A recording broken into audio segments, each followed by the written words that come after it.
ദിനവൃത്താന്തങ്ങളുടെ 1-ാം പുസ്തകം 29-ാം അധ്യായം 14-ാമത്തെ വചനം.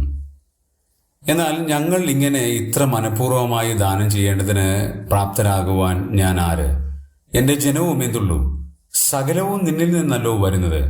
നിന്റെ കയ്യിൽ നിന്ന് വാങ്ങി ഞങ്ങൾ നിനക്ക് തരുന്നതേയുള്ളൂ. ദാവീദിൻ്റെ ഒരു പ്രാർത്ഥനയാണ് നമുക്കിവിടെ കാണാൻ കഴിയുന്നത്.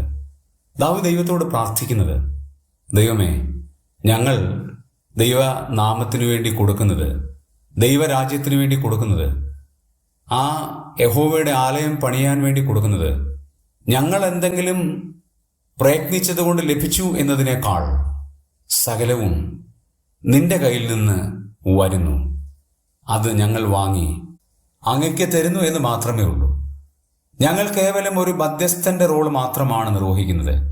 ഞാൻ കൊടുത്തു, ഞങ്ങൾ കൊടുത്തു, ഞങ്ങൾ ഇത്ര സുവിശേഷ വേലയ്ക്ക് വേണ്ടി കൊടുത്തു എന്നൊന്നും പറയാൻ നമ്മുടെ കയ്യിലില്ല. ദൈവം നമുക്ക് തന്നു, അത് ദൈവത്തിൻ്റെ നാമത്തിനു വേണ്ടി കൊടുക്കുന്നു.